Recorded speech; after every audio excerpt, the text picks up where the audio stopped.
Who else is? All ready to go. Okay. Cool. Morning, everybody. Thank you for joining us.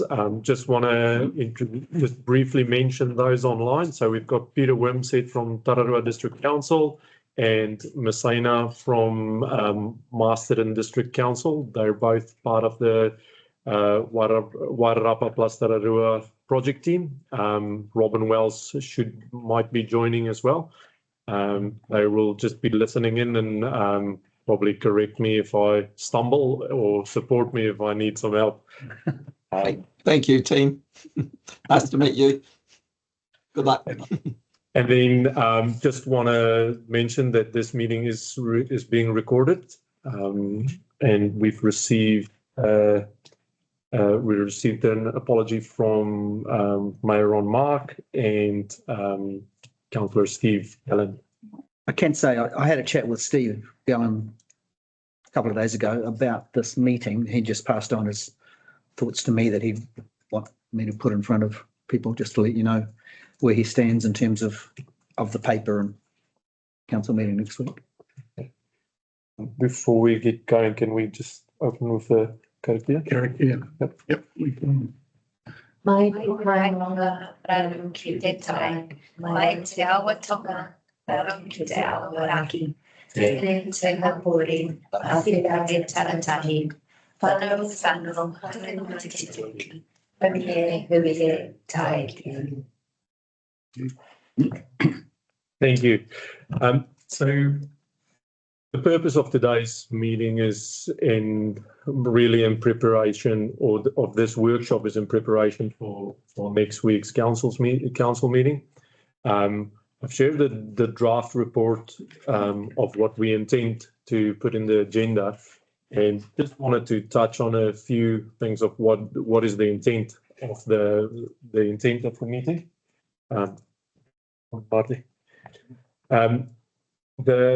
So the first thing that I want to draw your attention to is the requirement of consultation. So we are legislatively required to go out to consultation on current state versus an alternative. That alternative can be anything. That's an adjustment compared to the Local Government Act, where the Local Government Act requires us to consider all practical options. For the Waters Bill or the for the Waters Bill, it's really current state versus another. Now, what we've been working on is as you know, is the Wellington regional approach with the 10 councils. That is a alternative option, and then there's an alternative option in Wairarapa and potentially plus Tararua. Those are two alternative options. So for next week, the decision is not current state versus anything else. It is really which alternative option does council want us to develop further. The reason why that decision was planned for the 30th of October is with the Wellington group approach. There's certain off-ramps, and the 30th of October is the off-ramp before that grouping goes into the phase 2. Obviously, with the next phase, there's additional costs to developing it further, and the same with the Wairarapa plus Tararua one as well.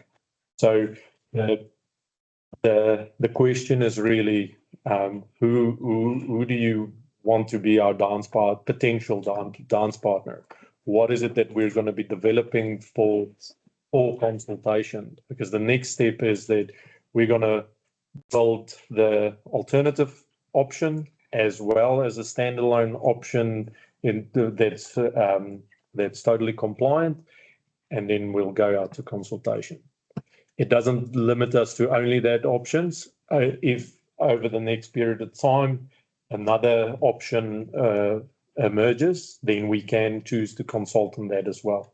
Obviously, we'll come to council and recommend consultation items of options. But this really, next week's meeting is about this decision between these two alternative options. Yes. Quick question, sorry to interrupt your flow.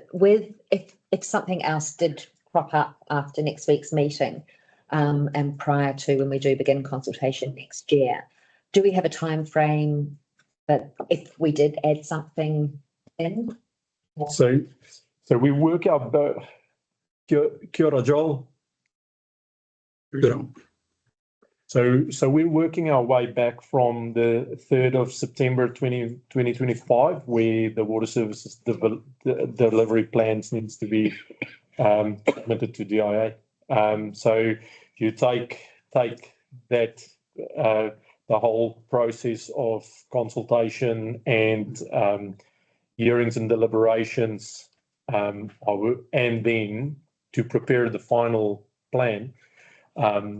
We would probably need to make a decision on consultation items, probably hope sooner rather than later, but probably not later than end of January. Because otherwise we're just running out of time. Yeah, thank you. Just a question on, because every option other than status quo relies on said dance partners, what if we make a decision involving 1, 2, 3 or 4 councils and they make an alternative decision? Like how do we, if we go through all the due diligence and come to a conclusion of what's best for us, what if that's not best for any of the other potential dance partners and they vote and they decide they want a different option? How do you pull it all together? That is a very real risk. It's a very real risk to both Wairarapa plus Tararua and the Wellington option. So the Wellington option as it stands today, a 10 entity option that could very well be a 6 or a 7, depending on what happens. Similarly with Wairarapa, that could change as well. Just want to get Peter to maybe make a comment and then I'll go further. Yeah, so thank you.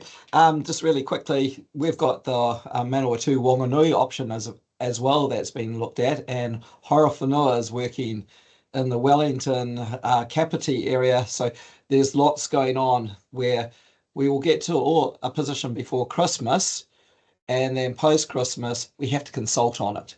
So there's a second bite at the cherry is what I'm suggesting. Yeah. So sometime February, March, that consultation will be concluded because we're required to do that.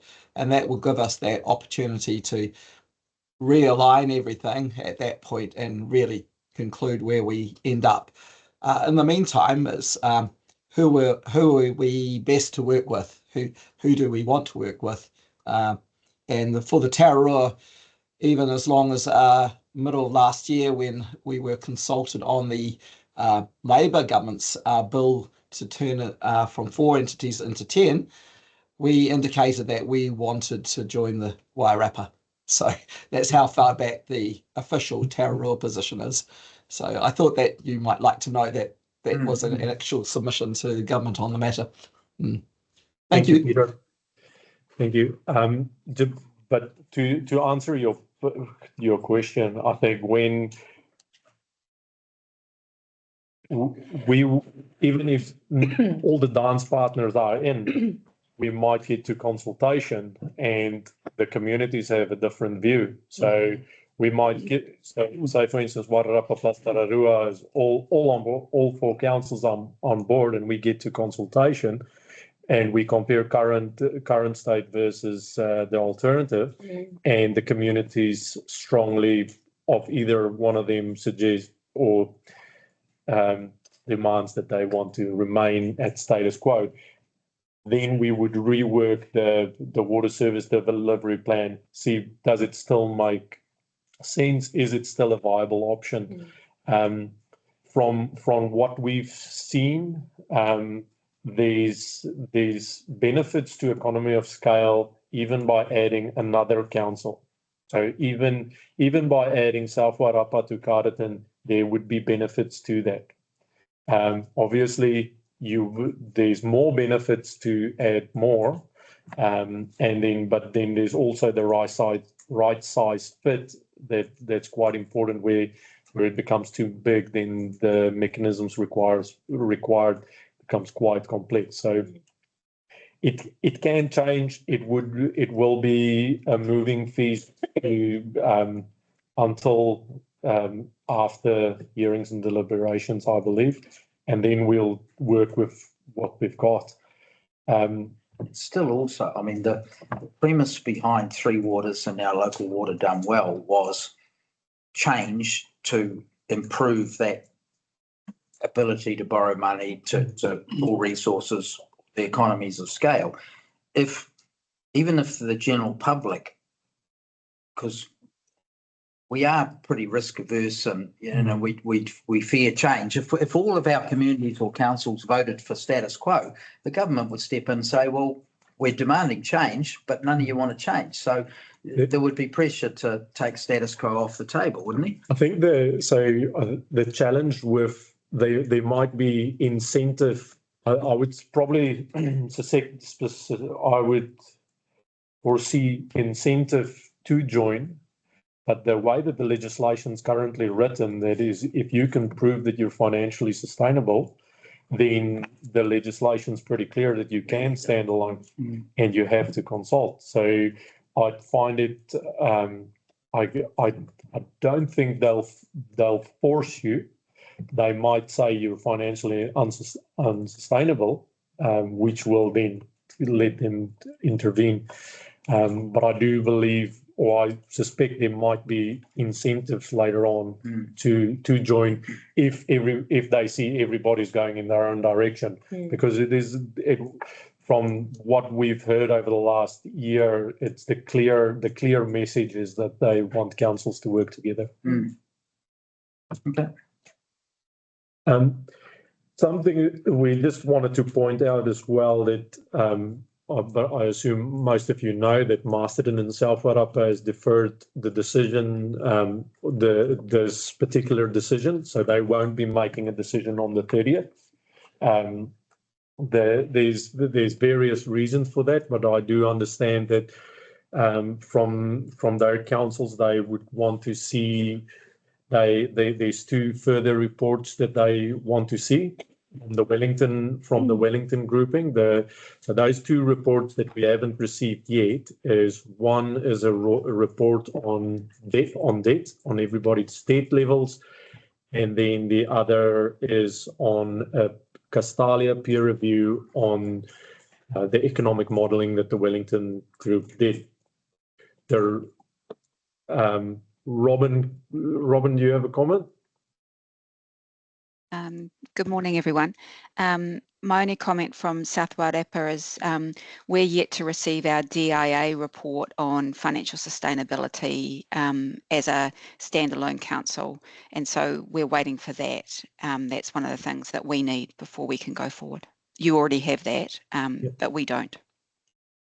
But Johannes, if all of the options for us include South Wai and Masterton, and they're deferring, where do we go? How do we make a decision when We're only We've talking, asked them to dance and we're only talking about back. whether we proceed as part of the Wellington. yeah, but all Masterton and South Wai are part of every option. They are, but I think the decision that they've made means that they'll go forward with the Wellington option as well, and therefore we'll have to write out some checks. So at this stage, they have deferred the decision to take the off ramp. So they're technically continuing with both for the next few weeks. Both as in Wairarapa, plus Taranua, and Wellington regional approach. But they're basically building both alternatives until they make that decision. So they will be then paying for the phase 2 of the Wellington one. But potentially, I might get Robin to comment on that. I assume there would be cost. It's not why I mentioned the DIA report is because we probably won't have an option of having a standalone CCO. That's not going to be an option for South Wairepa. So it's not that we don't want to go with the 3 Wairepa councils. That's not the case at all. And it's not that we want to continue paying for the Wellington region. In order for us to establish in our papers to council about what our options are, we just need that DIA report, which we believe will probably say that we won't be financially sustainable ourselves. It's not our intention to commit any additional funds to the Wairepa regional option. We'll make our decision as soon as we can. And although we've said the 20th of November, we could also do it in an extraordinary meeting before then. So you wouldn't commit funds to either option? Well, we're funding the Y plus T at the moment. Yes. But we're not intending to make any commitment to any Wairepa, the Wellington region phase 2 at this time. No. Okay. No. Yeah. So I was just want to talk to why those two reports from our point of view doesn't necessarily influence the decision on the table. The first report is on the debt, and my take of that is it'll give us a picture of the current debt. It's pretty well communicated that through the various councils there's a lot of debt, but the negotiation of how that debt will be transferred will come at a later stage, and that would be quite a process. So the report will say that there's this number of debt and this is a potential option. It's not a binding report, or it's not a binding commitment for any council. It might actually just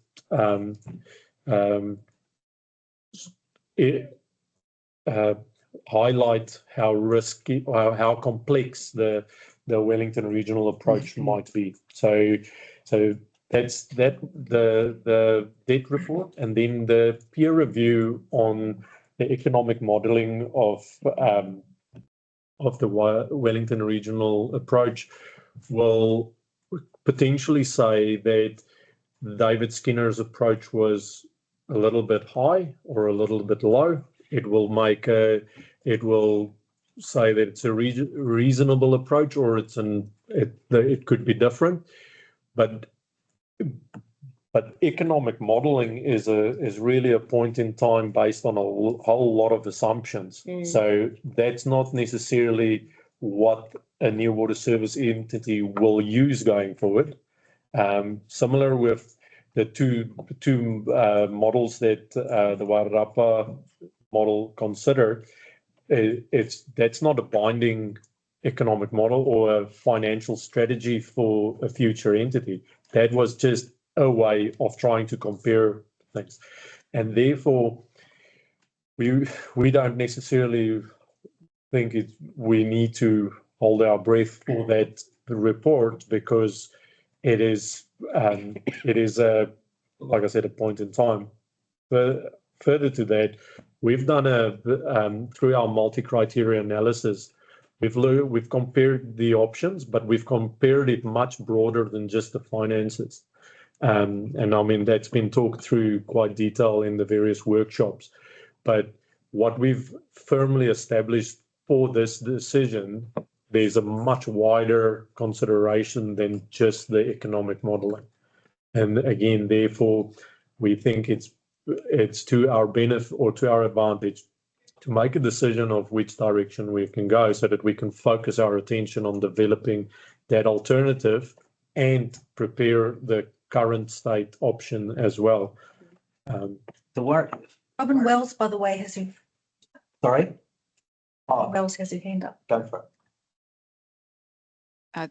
Apologies for jumping in so much, but Johannes, I think without breaking any confidentiality around the two reports that we're waiting for, it's been well known that under water reform with the Labor government, Wellington City never agreed to the components of what was the no worse off funding that the previous government was proposing to give to councils.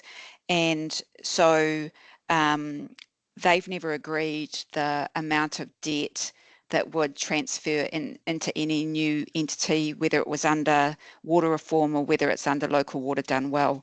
So that's going to have to be resolved before any large Wellington regional group gets together. So that's a long-standing issue that'll have to be resolved, and so that's part of that debt report. In terms of Castalia, again, without breaking any confidence, when I was at the Water New Zealand conference earlier this year, the managing director, Andreas, was there. And of course, Castalia have a view that running a water utility, you need to be optimising your debt levels and your investment, so you're smoothing any price path going forward. So a price path that looks like it's very steep, then drops back to almost back to where it was 30 years earlier, isn't the reality of what you would see in a water utility. So the expectation is that Castalia report will indicate that the gravel road modelling is not indicative of how a real life utility operates. And so I expect it would say there is a smoother kind of a price path that can be developed if you think about intergenerational equity and operating as a utility. Thank you, Robert. Yeah, I don't know. I just sense this is, you know, the amount of money we've spent already in this process could have been fixing pipes. And you know, some of the figures that we've seen in other workshops, well, made your hair fall out and most of mine, you know, but at the end of the day, it's all coming back to the ratepayer / taxpayer. And we all know it's, you know, it's trying to put lipstick on a pig. It doesn't matter who's delivering it. What worries me about the consultation part is I just sense this is another process that councils are going to get beaten to death over. You know, like when we put this information out, it's going to be 2 options and neither are going to be wonderful palatable. And there's that many rabbit holes for the public to go down, like even with the multi-criteria analysis, people could debate forever around whether finance should be 20% or 25%, you know what I mean? Yeah. Because it's all subjective. And the previous government has already marketed to the general public immediately, even before they talk to us and DIA, that if it stays with council, you'll go broke. And if it comes to Three Waters, you'll save a fortune. So in the public's mind, whatever the option is that's delivered is going to save the money. Well, we know that's nonsense. So, you know, the work that's been done is extraordinary, but I just sense once decisions start getting made at the end of the month and it's fully in the public arena and the dollars start being bandied about, we're all going to need hard hats. And the other second part to that is that same with Three Waters, when a government election gets in the way of a process, it can all go skew if. I'm not sure I'll live long enough to see local water done well coming in, but I just worry how much money we're going to spend in the interim, you know, recalibrating and pivoting to suit the minister or whoever, whatever the outcome is on the day. That's probably all true, but it doesn't alter the fact we have to make up our mind. No, I mean, the question I was finally going to get to was what do we have to do in order to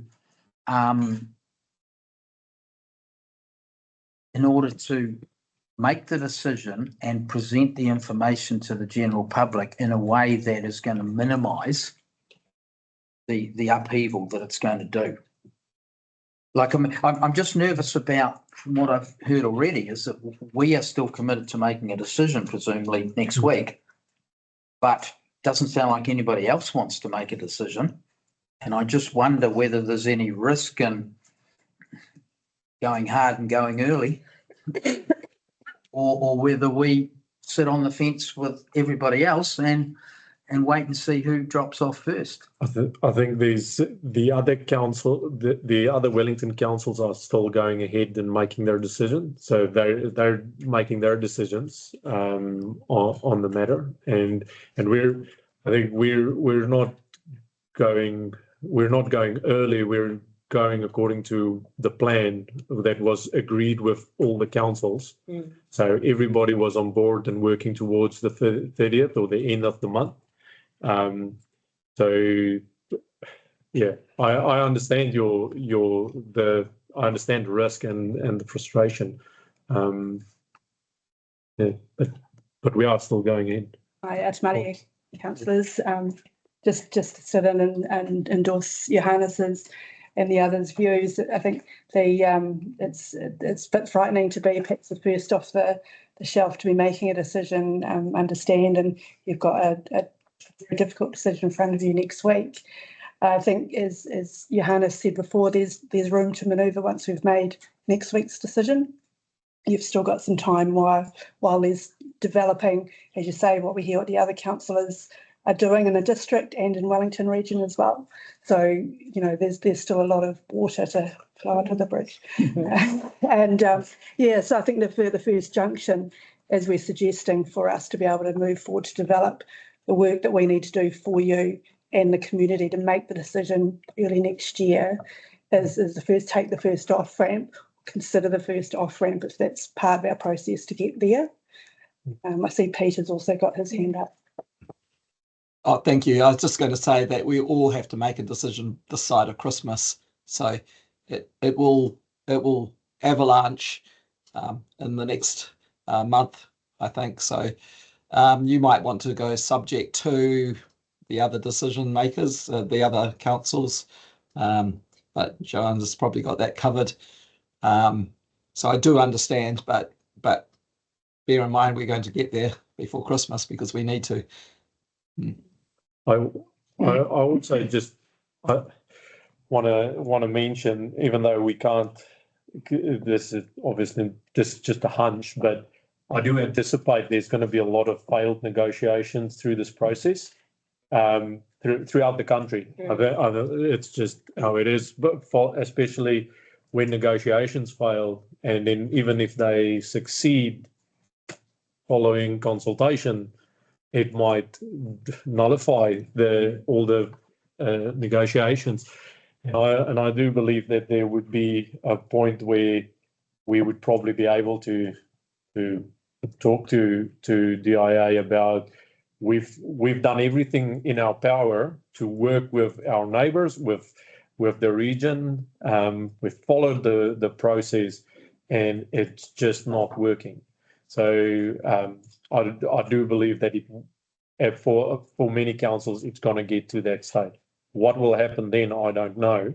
I think we're in a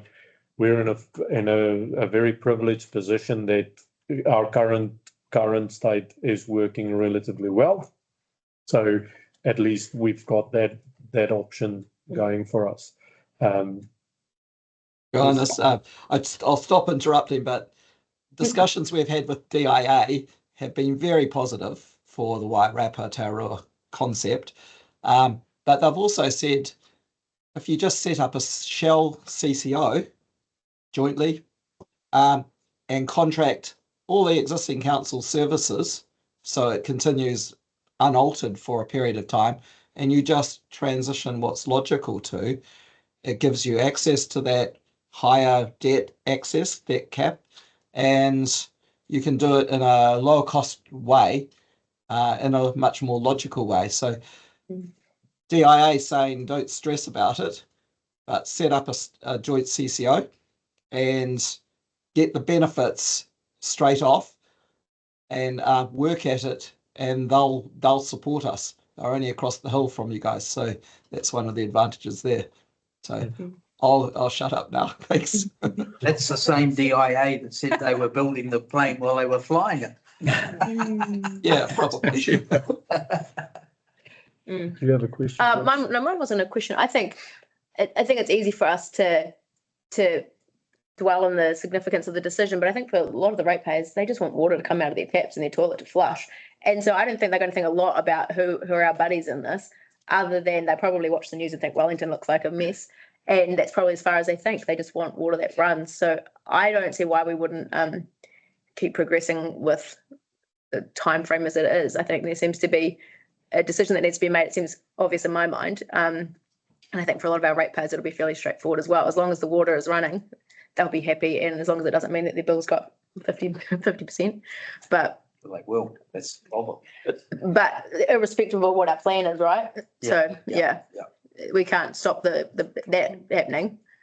But I think the frustration of that, it comes back to your point, Dale, is we at the whim of central government, but we are mandated, we need to do this, and we, you know, the legislation is there, and we're working to this, and then we're best on behalf of our ratepayers to make that for them. Deputy Mayor, were you gonna? Johannes, I've got a couple of questions around the report and just the commentary in the report, just with the revenues, assets, expenses and debt of the water services moving over, and it's going to be 100% charged to those users only. How does that impact the general rate at the moment, which is being charged over everyone for the likes of the event centre, the swimming pool, all our utilities as such, which have toilets connected to water? How is that distributed? Or is that just going to be charged to residents and commercial? They'll be charged to council. It'll be charged. It'll be charged to the user. So if the in the CCO form, then the council becomes a customer to the CCO in a certain way. So there will be a water meter on, and it'll go directly to whoever is using it. So whether it's the event centre or Romanga Roads or the council building, should go directly. So the general rate as it is at the moment will remain separated from the out of those three waters? Yes, that is my understanding. Okay. So all water revenue needs to be ring fenced for water. It can't be part of general rate. And the amount of the water cost, which is currently collected in the general rate, will revert purely to the water rate. So there are currently people who are not receiving drinking water or sewer systems who are contributing. So we're talking between 0 and 10%. Yes. But as some, Under general rates, we're not. we accept, as some farmers have mentioned, that their 10% is more than most people in town's 100% because they've got a $10 million asset. yeah. Anyway, that's a bit of a detail, but Are you saying there should be a bit more clarity in the report around that, or is that? Yeah, I just think there needs to be a little bit more understanding Okay. for the community when they read it, just to understand that the council will be charged as such, as being separate from the CCO. Or that, if you know what I mean. To me, the way I read it, it's Detail now, or is that more we do the consultation stuff? My question, just I've got a similar question because the decision is between Wellington and Wairarapa for this report. So that question is probably a very good question when we go to consultation and say current state versus the alternative. Wouldn't you agree? it's probably just For if information. I read the report, to me it's on all urban and commercial ratepayers who are using the three waters. Maybe The full Steve, cost. maybe Steve at the council meeting, because I think it's a really good point to have in the consultation documents. Maybe at the council meeting, you could ask a question that will then just clarify next week for the meeting that that's what it is. Might be a good way around it. But I mean, this is all part of next week's meeting. Yes. So we can except that situation will be the same regardless of which option we follow now. Yeah. So whether that's 10 councils or 4 councils, the relationship between the CCO and the water users will be the same. That will become a factor when we compare it against status quo. Yes. Another question around, Sorry, just hold on. So if we maybe just elaborated on that paragraph and talk about consumers instead of ratepayers or targeted rates, would that clarify? If we can, I mean, we can clarify that. Consumers. I just want to make a note, so because we can still update it. It does actually say this will mean targeted rates for water, wastewater and stormwater services will be funded 100% by those connected to or able to connect to these services. So it kind of already says it in there. Yeah. But it doesn't actually specify that the council will then become a consumer. As So opposed that's kind of what I. so we'll get some experts And then your suggestion, Robin, we can bring that out next week. Well, you could just say including where council is the consumer. Or, yeah. Another one, Steve. This is probably for later on. It's probably not really something that needs to be asked now. It's just around developers and future land development, which will potentially put pressure on certain areas of the network that may not be in the asset plan to be done for 20 years.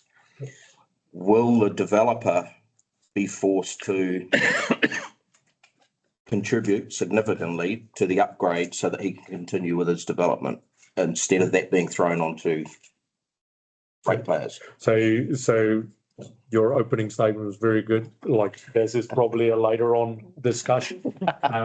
In the event that the CCO is formed, the council will set as a shareholder.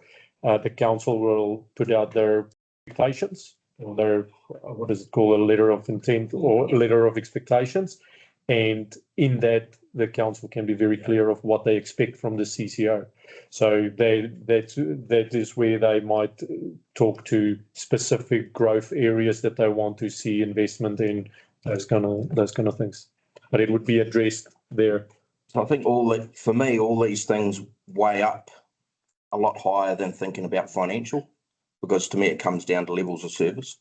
Totally agree. So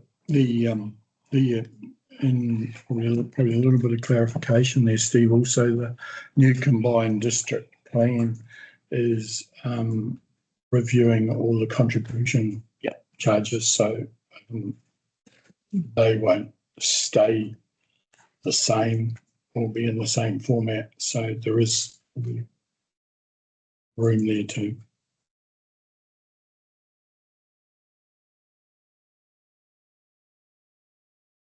my other things are just around the recommendations, just around the resolves. I think with 5.5 and 6, we should have resolves to exit or continue with both of those. To exit or continue to. Well, yes. So did you give both? So that we can choose. Yeah. There's a pretty clear recommendation in your paper as to which way we should go, though, isn't it? Yeah. I just. So what you're saying is so that we give you the council the option on the day to say we're either exit or continue. Yep, we can do that. But I think one of the purposes of this workshop is for the officers to find out what the councillors are actually thinking. We resolved A to exit, B to continue for both of those. Yeah. We'll just include that. Marty is. Yeah, thank you. I do. Thank you for the invitation to participate today. Appreciate that. And the Hurunui o Rangi Marae trustees will probably feedback through the iwi representative. I'm not too sure if that will be received in time for the meeting next week. But I do want to talk about assuming that something gets set up at some stage, and the work from now until then will need to include something about the objectives, the purpose, the values to encompass in that organisation, and the time to start thinking about that is now, not at 11:55. So I wanted to just make some comments about what those values might include from our point of view, because if you start thinking about how to set up a new place, a new organisation, and you've got a long list of things in your paper, your harness about all the things still to be done. If you start preparing options and thinking about ways of doing that from the point of view of meeting legislative compliance, that's completely different to starting from the point of view of what are our shared values, what's important, what are we trying to achieve. You're going to come up with a completely different result. And one difference between the Wellington Regional Report and the Wairarapa and Tararua report was they were answering different questions. The Wellington Regional one was, what would it look like, a Wellington Regional organisation, option, solution, whatever. The Wairarapa and Tararua one is about how do the different options stack up on different criteria. Both of them valid approaches. But the difference for the Wellington one is, and I raised this last week, that those values, those objectives have started to be discussed in that report. And those were not in the Wairarapa Tararua paper. So I guess the starting point for those might be looking at, the title, Local Water Done Well, or Local Water, well done. Done well. The water is one, local, and it's done well. So just taking some of those, breaking down some of those, and the Wellington Regional one talked about restoring to mana te wai, and we'd argue that that is a really key objective, to restore that, not the proposed changes to mana te wai, but as it is now, putting water first, the primacy of water, freshwater health has been the key objective. And when you start thinking about that, you're going to think about different governance arrangements. You're going to think about different organisational structures, policies, culture, internal culture, all those things. Another one is, and related to mana te wai, is the primacy of Wairarapa Moana, because Wairarapa is one catchment which feeds into Wairarapa Moana. So Carleton District is part of that catchment. Most of it is, as are our neighbouring councils. And associated with that again, Te Taiao, the environment, our biodiversity ecosystems, we are part of that. They nurture us and we need to nurture them, all those ecosystems. So that's a value, a fundamental value that should be reflected in when we talk about they're done well, we need to be thinking about those. The local part, not just local decision making, but local people, the people involved, and Joel, I'm sure would join. I don't put words in your mouth, Joel, but mana motuhake o ngā hapu. So the rights of the local hapu, the mana whenua, to have an input into not just the ongoing organisation, but into the process moving towards that and its ongoing operation and success. And lastly, but also not in any particular order, Te Tiriti o Waitangi was in the Wellington one. It's other than a comment in the multi-criteria analysis, it's not up front as an objective. as a value, is something that's important. So those obligations need to feed through into, once again, the organisation, the way it works, the way it's structured, the policies, the cultures, the values, and how we get there, whether that's in a year or in 5 years' time. So when you start thinking about values, you come up with different answers. It's a positive approach as opposed to a negative one where we're meeting some requirements that the government has imposed on us, and we've got to do something that'll meet those criteria. So be positive, focus on those things, and Hurunui-o-Rangi would like to continue to be part of that development and ongoing operation. Completely different. Debt. Now, what I don't understand, the access to funding from LGFA is, this was in the Wellington Regional Report, is contingent upon councils guaranteeing the payment of that debt of CCO to LGFA. Where's the advantage to the council of shifting that debt to a new organisation if it still has the risk associated with that debt and has less control over that debt? An open question, I'm not answering it. Thanks. You can, Steve, thank you. And part of that too is, a big risk that we might have different ideas about how likely it is, but it's this, once organisations get into big debt, there is the increased risk of them being used to privatise the commons. The commons is, like air, water, is for everybody to use and enjoy, and if that's privatised, then that creates problems for all of us. So I don't know how that's not been reflected in any way in the discussions, and maybe that comes up later with all of Steve's questions on the consultation time. So those are my comments. Thank you. Thank you. I also would like to thank the project team. A lot of work gone into these reports.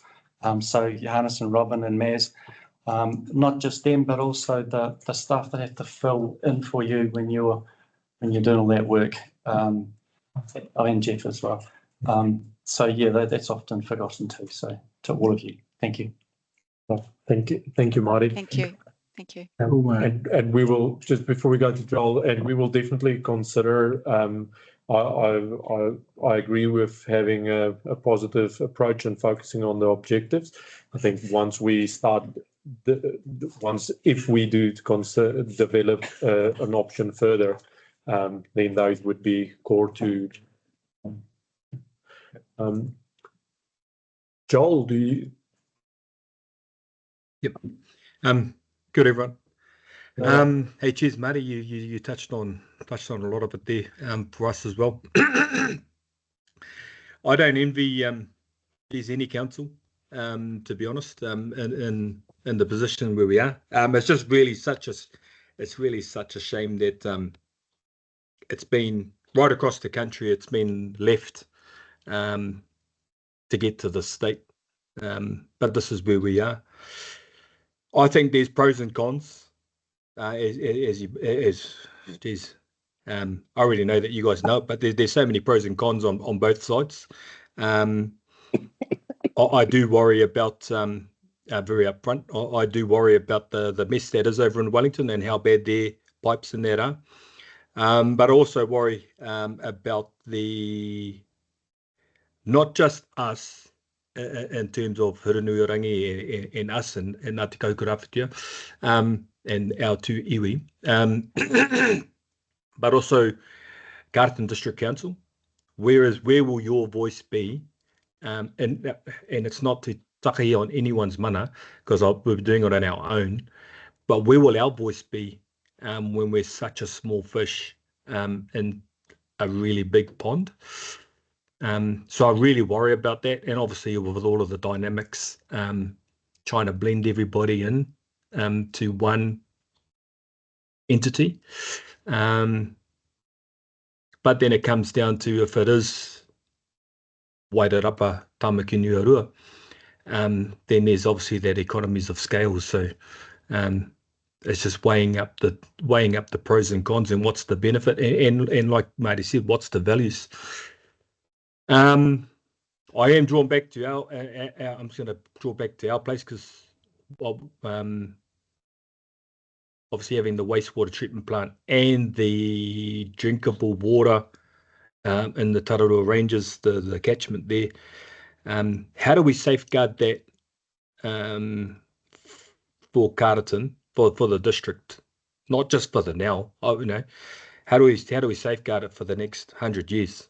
Because if we just if our thinking is just okay, what's going to get us through this cycle, and what's going to get, and I'm not saying anyone's thinking that, but what's going to get me re-elected in next year, and again in 4 years' time, then I think we'll be failing our grandchildren. I think there's a lot more discussions to be had to be able to land on something, but I really like what your angle, Councillor Cretney, and Jonas, I think we need to not park it. I think there needs to be some discussions going side by side in terms of that, Ms. Cretney's discussions around developers. Because if we're talking now about water resiliency, look, it blows my mind that we still use drinkable water, potable water, however you want to say it, to flush our toilets, particularly on how much of a pressure that is on not just Carterton District Council, but right across the country. So I would like to see some discussions, and maybe that needs to pause for later, Johannes. But if whichever angle we are leaning to, or the councils are leaning to, whether that's Wairarapa Tamaki Nuarua or Wairarapa Whānui, Wellington, Te Upoko Tika, effectively, from us to Horowhenua down. Like what's the developer's responsibility with these new developments to ensure water resiliency? So it's not all on councils. So it's because if we keep on doing what we're doing, geez, we're going to end up with more pressure on pipes and that, as opposed to what can be put in place so these new developments can ease that pressure and ease that demand, and particularly moving into I guess the themes of that we're seeing for 2050 and 2100. So just it's probably more thinkings at the moment, but I just want to press to all of our councillors and everybody that's involved that fully understand that it's a really difficult position, and how do you weigh up the money or whatever the benefits of going to the wider region to a smaller economies of scale. And I don't think it's going to be honest, I don't think it's going to work in anyone's benefit, whichever way you go. It's probably which is going to have the less gravel in your sandwich will be the best option. Thank you. Okay. Thank you, Joel. Oh, just a question. Presumably, what does our mayor think? Like, does our mayor have a view on which is likely going to be the best route to take for us next week? If you read his piece in the paper, I think that was pretty clear. There was 2 weeks, and 1 week he said one thing and the other week it was slightly different. It was No, but I mean, I'm just presumably the mayor's to the meetings and with other mayors and other you know, so a lot of conversations are being had at a higher level than ours. He was probably got the most broadest view of the mood or the appetite of the wider region. And if we know, because there's probably things that the mayors will know that we won't, or won't be reading or won't be hearing. I'm not aware that Mayor Ron has made his position, like stated his position. I don't know if the deputy mayor knows. I think he's been supportive of the work in both AOGs. Both the Wellington group and the Wairarapa group. He's been active in both. But I'm not aware of his position. Okay. I think he looks at crop it a similar way that I do with to me, the financials are not the be and end all. To me, I put higher percentage on levels of service and what this community may fail to see occur in the next 10, 15 years. We may get no work done in Carterton at all. Yep. And I believe that Ron feels the same way. It seemed to I'm me not going to put words in his mouth. from what was in the paper, he was somewhat disparaging about the options of us becoming part of a wider regional entity. Basically the talks that I've had with Ron and the one meeting we were together down there was basically along those lines, Steve, that very, very concerned, and like all of us, the levels of service that we're going to receive from a larger entity, other than against a Y+T entity or a status quo. Ron and I have talked about it at different times. Whilst he, as Johanna said, he has been active in all traits so far of it. But the way I read Ron's last lot of comments to me were that it looks like the Wellington entity is not his favoured spot to be, and I would have to agree with him with all the information that I know at the moment, and trying to do the best for Carterton. And that's why I want the best for Carterton, not the Wellington region. Why don't we see what people are actually thinking? Around the table?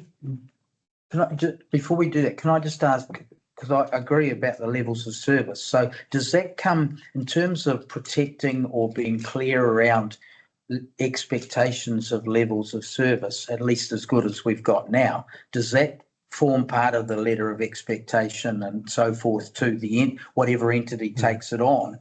Because after we've had a vote, made the decision, do we have any leverage to Hold them accountable. Yeah, hold them accountable. There's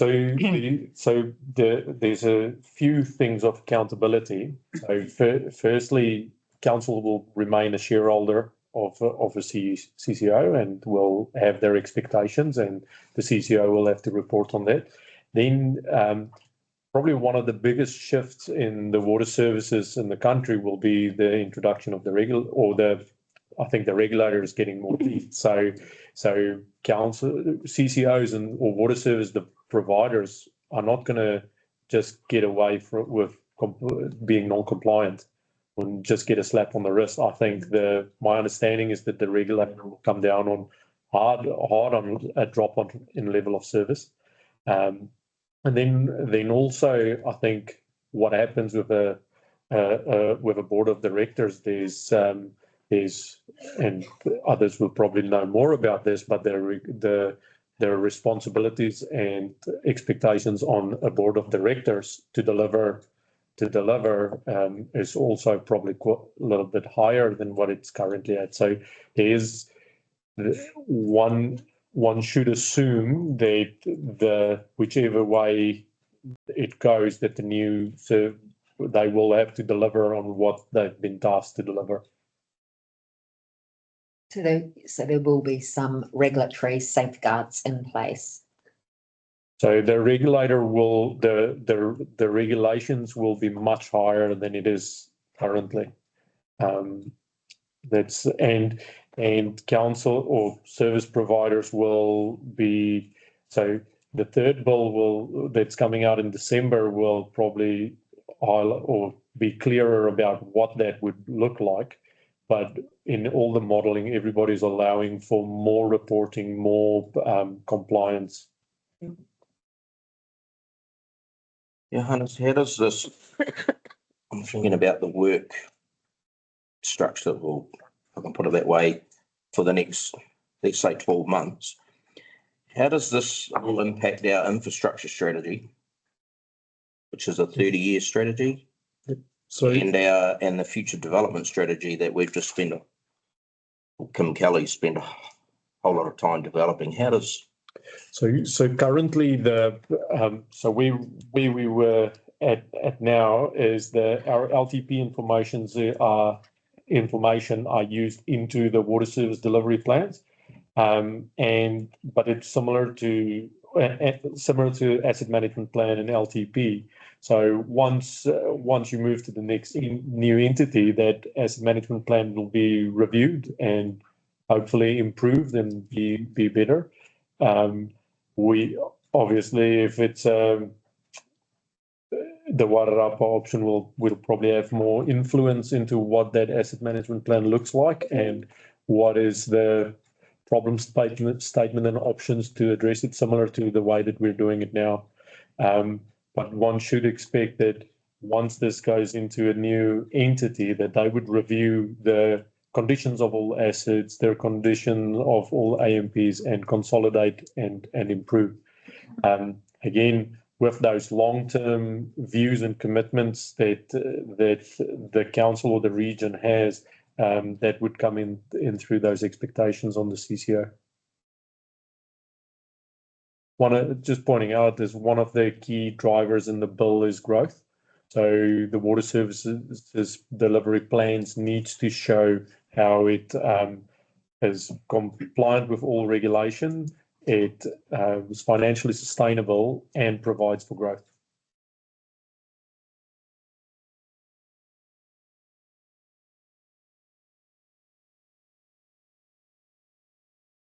What do people think? I'll tell you, I think. Go around the room. Yeah, Steve, you're in the mood. I recently applied risk and assurance hat.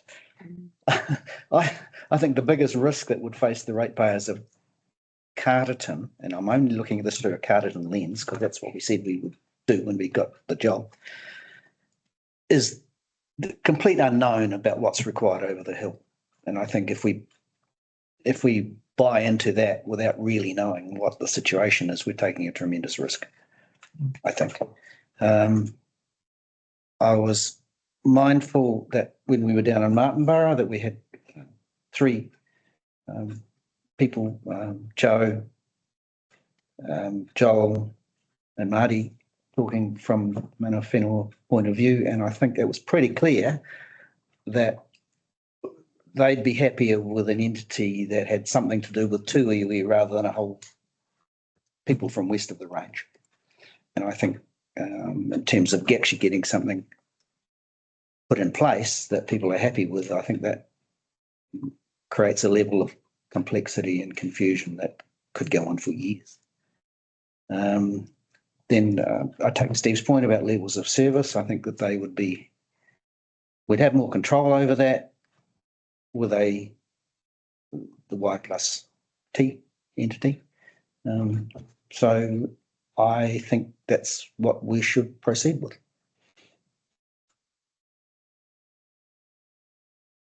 Without making any decisions around this table. Yes. No, but I think you're looking for a straw poll, aren't you? Did you say that Steve Gallen also? Yeah, and Steve's view is what he was talking about principally was, because he knows something about these things, the situation particularly in the Heart and in Wellington, and he's very nervous about getting involved. I just want to, you said you just mentioned that we want a straw poll. I just want to make it clear that my expectations from this table is not a straw poll. My expectation from this table is a willingness to make a decision. Whichever way this council chooses to go, we'll go and build it as well as we can. But we've done our work. We've provided as much information as we can, and we've shown what we would recommend as officers. But it's the elected members' decision.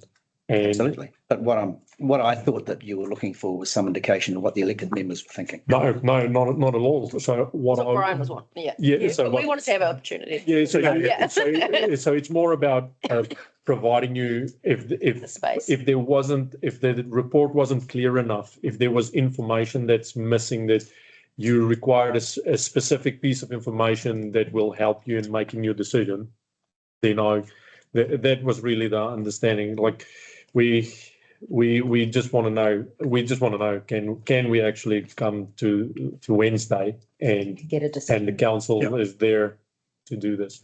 The Blew your beauty, cover, mate. Don't blew your cover. no, that's, but the beauty of it, the meeting that Ron and I have got to attend is Friday of next week, which is after our decision on Wednesday. So, yeah, if anybody's got any more questions, now's the time, or and they want to bring them up in public again, please do so.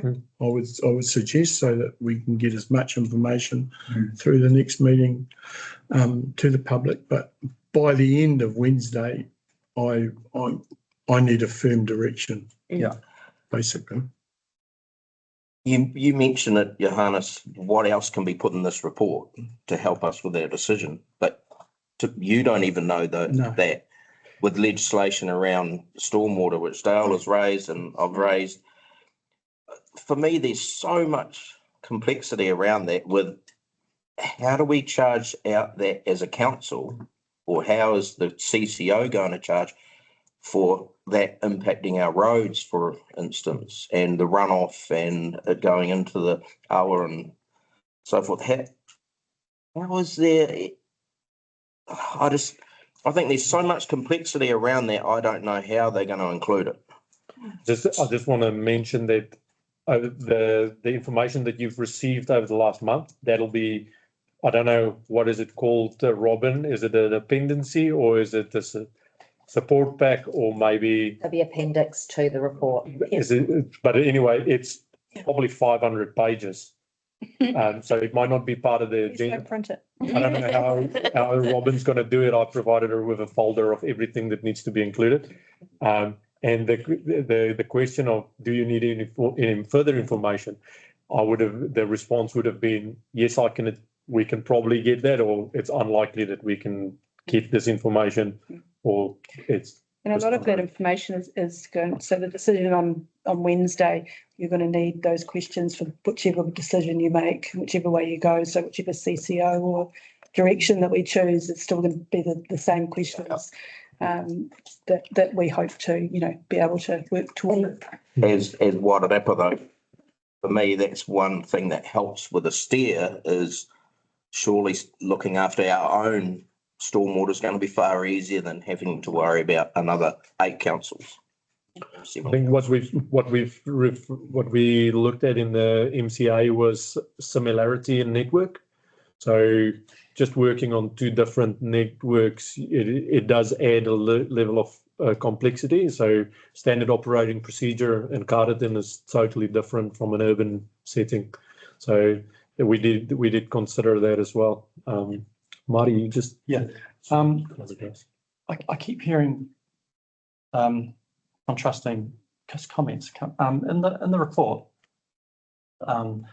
Carleton's or Wairarapa Council's the state of the systems are worse than what's in Wellington in terms of the beyond a certain state needing repair or needing replacement or something. We've got much more that needs to be replaced. And yet, anecdotally, we always hear about the mess that's in Wellington, which is, So the reports that you've seen is they've consolidated asset data condition. Now, asset data condition is very important when informing your forward works program.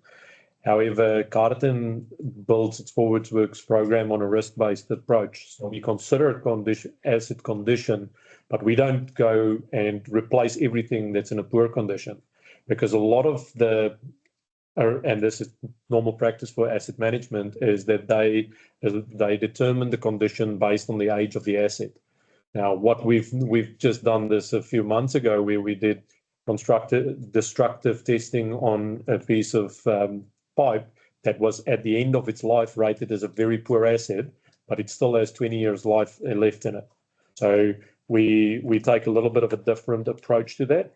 Now, on the dashboard, it appears that our assets are poorer than theirs. However, we only have 13% water loss, and we're currently working on reducing that.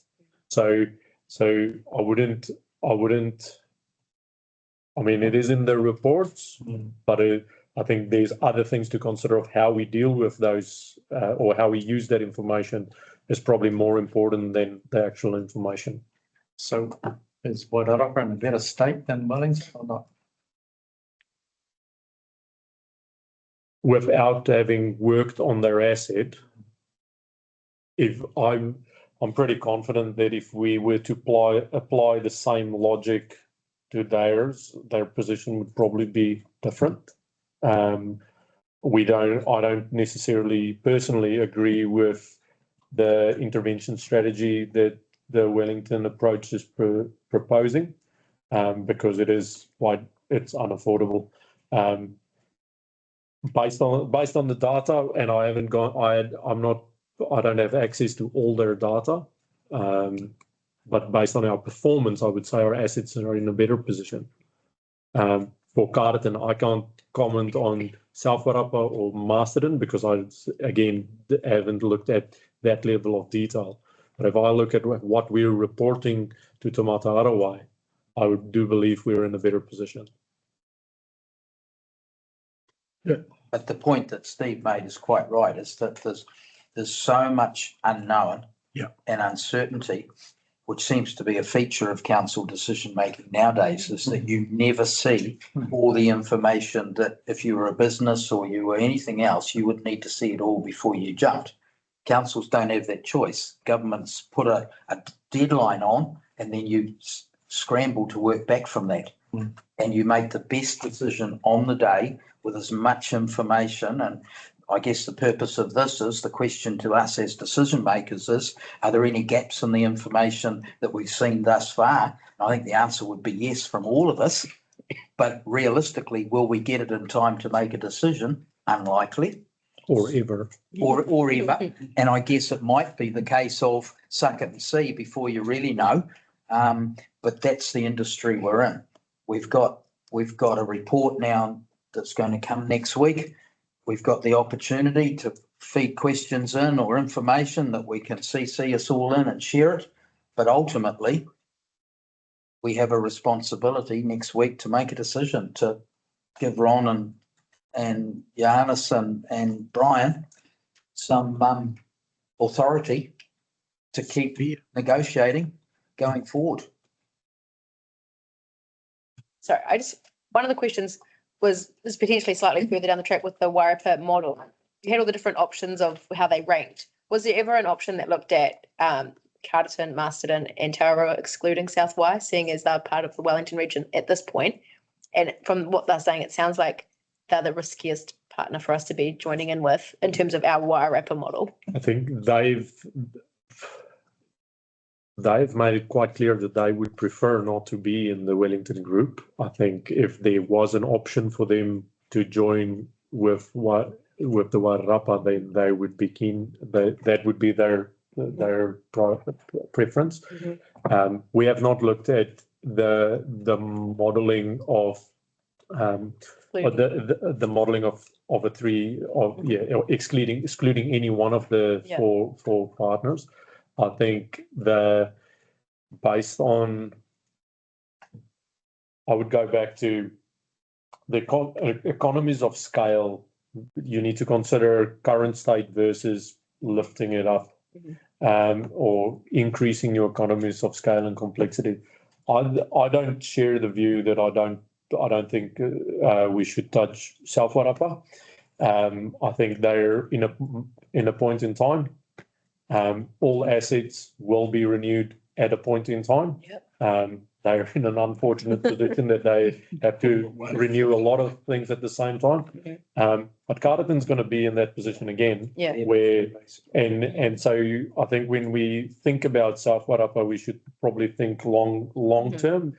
And if I was sitting in any other council, I would say you need to look at Carterton on a long-term view and as well, because Carterton isn't that attractive to anybody. Carterton is very attractive to ourselves because we live here and we know what level of service we're getting. But on paper, our cost per connection and what our service is costing us, that's not attractive to anybody. So I think we just need to be mindful that it's a long-term view, and the benefits, like Joel pointed out, we're making decisions for our grandchildren, and what will be the best for them. We're not going into sales marketing. I'm more in truth. So following on from that, I was actually just going to say what you said, Joel, as well. This is not, for me, I'm not looking at this for the next 5, 10, 20 years. I'm thinking about long-term future for the whole of the region. And I think the reports that we have received, I think, and the information we've received, I'd like to say thank you to all the team, because we have had a lot of information and there's a lot of reading, and yep, there's holes in it. But there's going to be holes, as we've already identified, in anything, because it's not a fait accompli whichever way. And if government keeps adding layers and levels of complexity, then we're always not going to have that information. I think for me personally, with this report, I am comfortable. I'm happy to make a decision next Wednesday at our council meeting. One thing that does sort of worry me a little, and I know a lot of people don't like change, and potentially when we go up to consultation, it'll be like, as you've said, Carterton to Carterton looks fabulous because everything's ticking along really, really nicely. Something to really bear in mind on that standalone option is that, yes, we've got a fabulous in-house waters team, but if there are bigger local CCOs out there, we're potentially going to lose all of our staff because they will be paid more money by a bigger entity, and then we'll be stuffed because we'll be a standalone. If we did go that way, and I'm not, on that side of it, I definitely haven't made my mind up at all. It's just one of the things that I've been weighing up, going, what's it going to look like, for our staff, for our ratepayers, and then for the region as a whole as well. And I think, Marty, to your point as well, thinking about the Wairarapa Moana and what are our values and objectives, and to Joel's point, 100 years, 150 years time, I think that for me is a very big part of looking at this picture and not just the immediate future. But I thank you so much for this workshop today, but for all the information supplied. Johannes, something that I think, and I don't know if you've included, whether Robin, yourself or the team have included in your thoughts and weighting and so forth, is around resource consenting. And so the future of Marsden District Council, South Wairarapa, getting resource consents to discharge wastewater, and the complexities around that and the costs that may be involved in that. Has that come into your calculations for your matrix? Because thinking about what Marty said and Joel said and so forth, if discharge is off the table, the costs associated with that, which I'm all for, removing the discharge from our waterways, could be way more than what's involved in the matrix that you've included. So we have considered, we've touched on the topic of land discharge as well in terms of the difference between networks. So Masterton and Southwire is similar to us that they can irrigate to land. And I believe Tararua as well, where that's not even an option on the other side of the hill. So we've considered it in that way. In terms of the reconsenting of the resource consent, we treat those resource consents as assets that needs to be renewed at some point, and when it comes up for renewal. Now we know that every resource consent is complex and is challenging. But in the end, you need to get some type of a resource consent, or you have a treatment option that can deal with whatever can't be allowed for a resource consent. But we can't probably go into we haven't gone into the detail of how complex that would be for every resource consent. It has to be applied for and renewed, because also as regulation changes and moves and technology improves, it's really unknown at this time. We didn't consider that as part of the weighting of how complex it would be to make them unattractive, if that answers the question. So for instance, we didn't say because Masterton's going to struggle to get a resource consent, we don't want to partner with them. it's probably more around the costs involved, and again, it's levels of service, the time involved, and if they've got to set up a whole new system. The other part, there's no requirement in the bill to harmonise rates. So one would think it should happen because that's how you get economies of scale or get benefits, but there's actually no requirement to do that. So in the constitution for the CCO, councils can negotiate and say, you ring fence your cost, what is yours, and that might be more attractive to a community. The benefits of a CCO then just becomes less. However, for instance, but that's, I think that the point is that it's not a requirement to harmonise. So Masterton's cost can be Masterton's cost if the councils choose to. So that's where I would find that would be a very good perspective for me to hear iwi's perspective when we go to consultation, looking at that aspect of it and the whole of the Wairarapa and possibly Tararua, to understand discharge into our waterways and what they really feel about that with resource consenting, and is that a blanket no and they have to move to full land discharge and so forth. So just moving forward, I think it will help with our decisions. Yeah, that'll all be part of the new national policy statement on the freshwater plan that was just been put on the back burner from yesterday, obviously. So so regional councils will be mandated by central government at the end of the day, which all becomes, as you say, part of the consent process, Steve. So. Yeah. I think when we looked at the options, we tried to not think about Wellington Water. We put in a context of this is a entity that's fully resourced, fully funded, and great SOPs, and they're operating like a dream. And we obviously that's challenging to achieve that, but in the same way we take the same approach that we believe that whichever direction is taken, that it's going to be done well.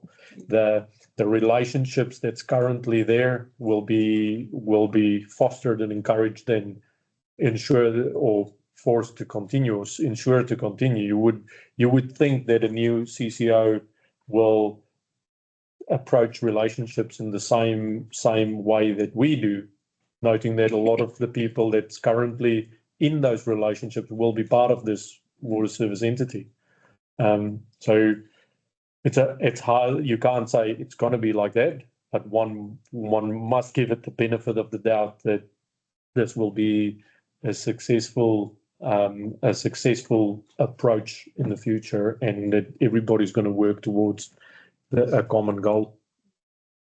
One thing, just looking ahead and talking about maybe ring fencing, it seems to me there's not too much doubt that when Carterton in particular, and probably Masterton, I'm not sure about Tararua, South Wai, lose the option of spreading overhead over the water assets, that at least two of these councils are not going to be liable. So I imagine that this process will in fact speed up the consideration of our overall governance. That was like what I was waiting. I was like, do we talk about that here or not? But I'm just, it just looks like the forerunner to, and I'm just wondering how much consideration everyone is giving, how much weight they're putting on that in terms of the governance of the Wairarapa and going forward, and if having Tararua included makes that more complicated, or maybe that's the way that governance moves as well. I'm not sure, but it just seems like the elephant in the room. Like, okay, well, if our waters are all going together, do we all just pretend? Do we sit around council table separately while our biggest thing is all joint together? It seems stupid. And how does that look in council? Like, imagine it going forward, our waters join up and we continue the way we are with three separate councils. Do we all have a joint paper and we all zoom in together and do it just doesn't seem to make sense. And I just don't know why that's not a big part of this conversation as well. By another name. Yeah. I mean, because every time you talk about amalgamation or merger, there's so much history and baggage and that, but logic is going to follow requirement. Yeah. I completely agree. Completely agree.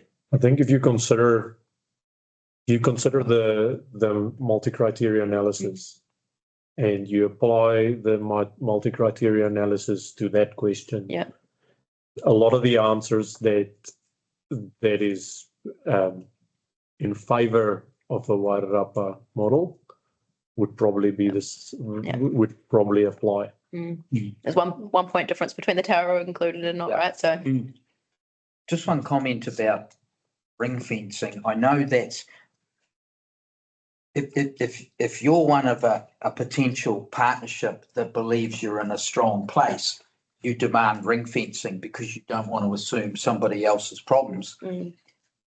My experience with ring fencing, it's like differentials in setting your rates. You set the scene to forever be trying to right someone's wrong, and often it's your own.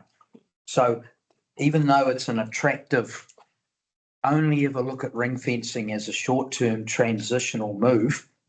Otherwise, you'll never have an embedded partnership. You'll always be looking to. It's like having an annulment.